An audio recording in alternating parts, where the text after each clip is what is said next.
spies in Dublin.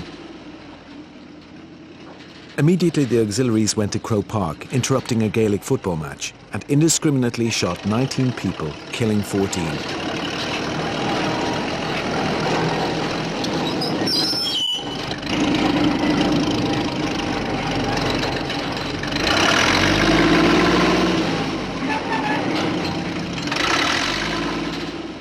Another infamous incident occurred in the town of Balbriggan when Black and Tans, stationed at nearby Gormanston military barracks, sacked the high street.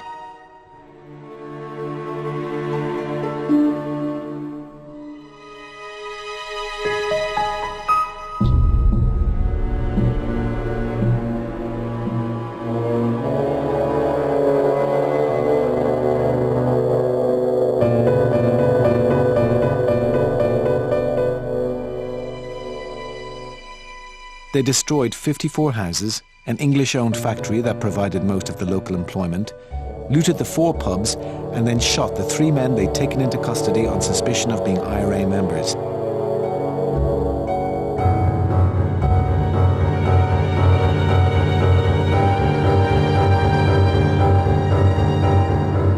This provoked international fury, with the United States pledging to rebuild the houses and the factory.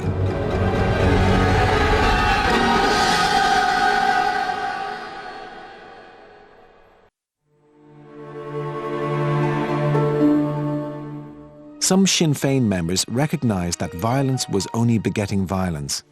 Terence MacSwiney, a playwright and politician, had been elected as Sinn Féin's Lord Mayor of Cork. This was after his predecessor and friend Thomas McCurtain had been murdered. MacSwiney was quickly arrested, charged with sedition, and sent to Brixton Prison. He died there in October 1920 after 74 days on hunger strike. He became an internationally famous martyr for Irish nationalism and introduced the idea of self-destruction as the ultimate protest, something Irish nationalists would repeat throughout the rest of the century. As his body lay in Southwark Cathedral, 30,000 people filed past it. His funeral in Cork attracted huge crowds, and Arthur Griffith read the graveside oration.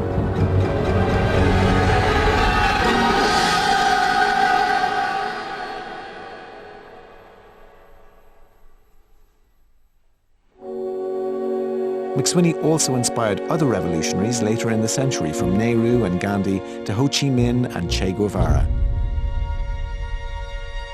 The manner of his death brought the war to the attention of the rest of the world, and the British were put under increasing international pressure to find a solution.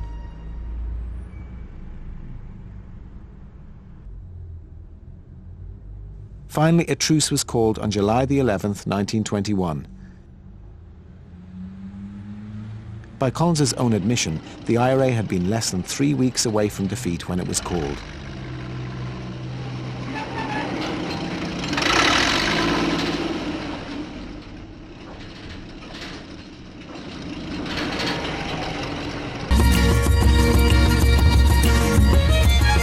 De Valera, who had spent the war either in jail or in the United States, travelled to London to meet the British Prime Minister David Lloyd George. Both had entrenched positions.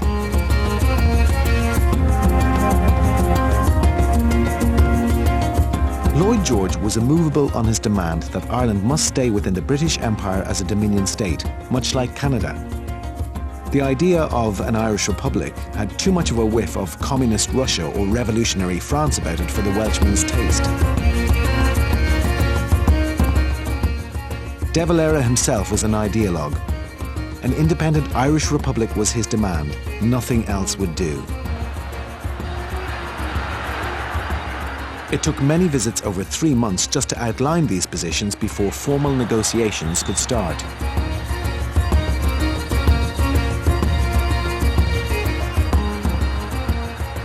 The big surprise that it wasn't De Valera who returned to London for these formal talks.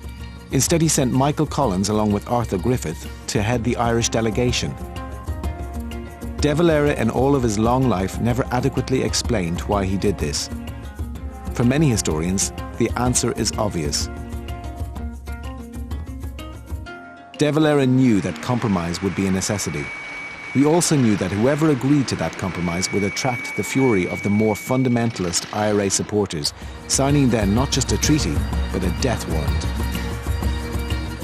During the war, Michael Collins had become the beating heart of the Republican movement.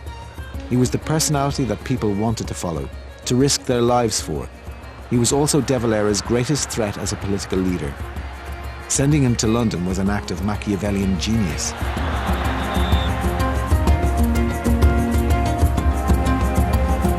Collins turned out to be as good at negotiating as he was at everything else. Brilliant, in fact. Surprisingly, he made friends with Lord Birkenhead, a chief negotiator on the other side. Both charismatic and arrogant, they recognised a kindred spirit. So well did the conversations go that by December the 6th, a treaty was ready to be signed. It was signed with the consent of De Valera. After all, he had given Collins the right to do so in his absence. "This isn't freedom yet," Collins acknowledged when he announced it to the public, "but it gave Ireland the freedom to achieve freedom." The treaty was put to the Dáil in January of 1922. A large crowd gathered anxiously outside, waiting for the result.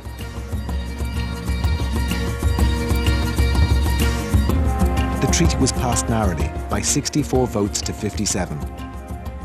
De Valera resigned as president immediately. He opposed a treaty that he had empowered Collins to sign, always knowing that he could never support it. Such are the strange positions adopted by politicians. He took 57 other members with him.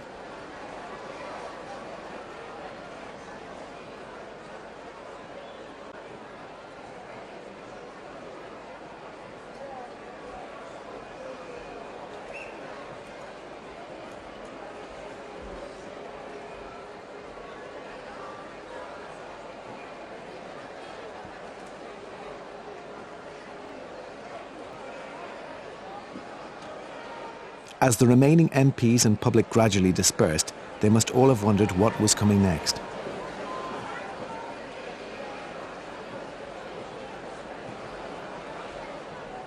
The 6 counties in the north remained a bone of contention, and Collins had agreed to their exclusion from the Free State. This didn't worry him unduly. He had no doubt whatsoever that eventually they too would join a united Ireland, even if he had to drag them into it at the point of a gun.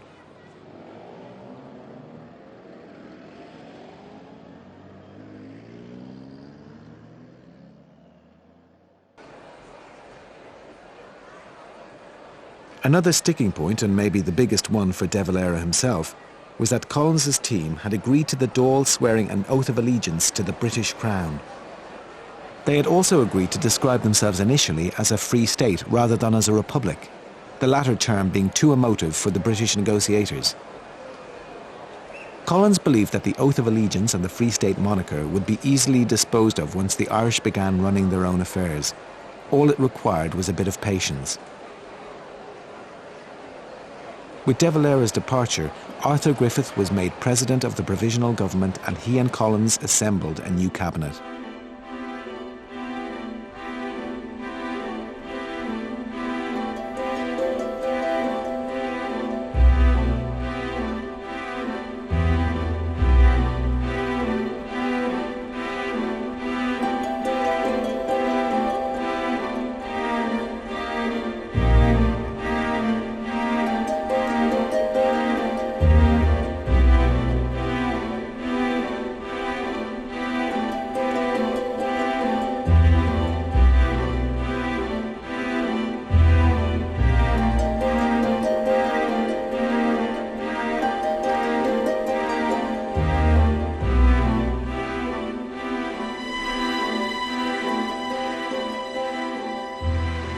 Collins's problem was that there was a generation of Irish people who had stopped believing that politicians' promises were ever kept, and who wanted action now regardless of the consequences.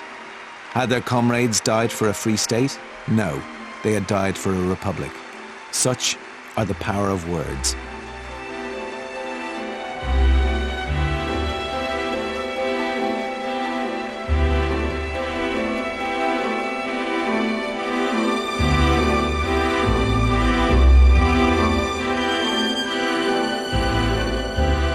In March of 1922, De Valera threw petrol onto the fire.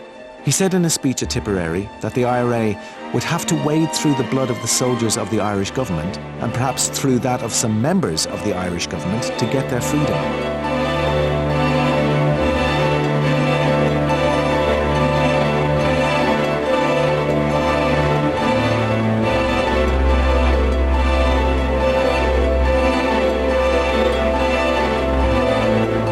Whilst De Valera was inciting violence, Collins was trying to avert it by establishing a provisional government that included both treaty and anti-treaty politicians.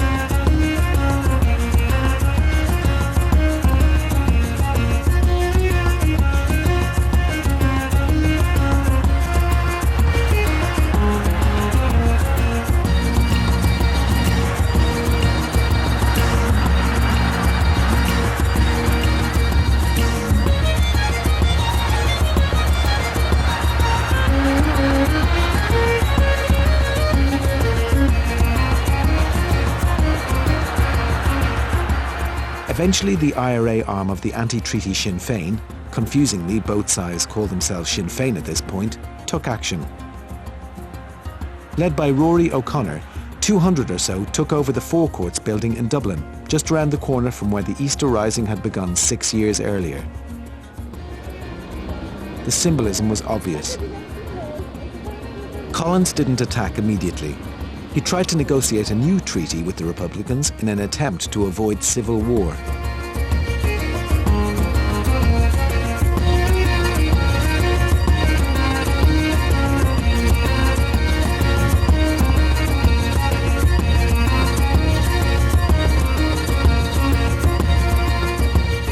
The British objected forcefully. "You cannot renegotiate the treaty without us," they said. "We negotiated in good faith. If you carry on, you won't face civil war, but a war against Britain."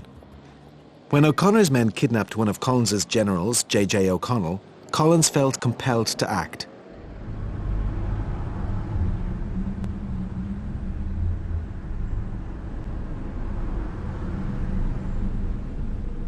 Using artillery and 200 shells given by the British Army, the Free Staters bombarded the courts into submission.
This didn't mark the end of the fighting.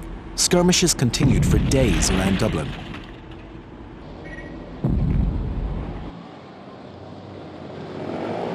De Valera had excused himself from action in the fraternal conflict that he had helped to incite, saying that as he had no military training, he was more useful elsewhere.